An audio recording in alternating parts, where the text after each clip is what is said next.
দেখো দেখো লজ্জা পেয়ে গেছে তো আমাদের দেখে। লজ্জা পেয়ে গেছ? তুমি দেখে লজ্জা পেয়ে গেছো তো না? দেখো তোমাকে আমি কখন থেকে ইয়া করছি বলো। আর এইবার হচ্ছে আমার মা আমার জন্য কি কি নিয়ে এসেছে সেইটা হচ্ছে দেখার পালা। আমার কাছে মনে হয় একটা মা যখন তার মেয়ের বিয়ের পরে তার শ্বশুরবাড়ি বা তার কাছে যায় তো মনে হয় সে যেন যদি পারে তো পুরো দুনিয়াটা উঠায় নিয়ে যায়।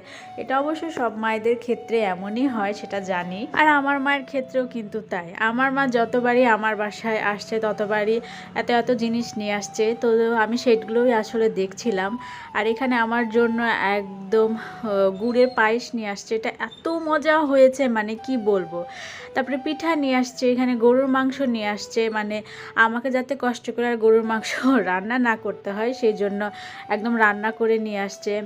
আরহামের জন্য খাবার নিয়ে আসছে, মানে এগুলো আসলে আমি কি বলবো বলেন। এর আগেও ভিডিওতেও আপনারা দেখেছেন যে আমার মা যখনই আমার বাসায় আসে তখনই এত এত সব কিছু নিয়ে আসে আমার জন্য, আরহামের জন্য, ওর বাবার কি পছন্দ সেগুলো। তো বাবা মাদের ভালোবাসা আসলে ওভাবে দেখানো তো সম্ভব না, আর ওভাবে মুখে প্রকাশ করাও সম্ভব না। তারপরেও আসলে ছোট করে একটু সবার সাথে শেয়ার করলাম।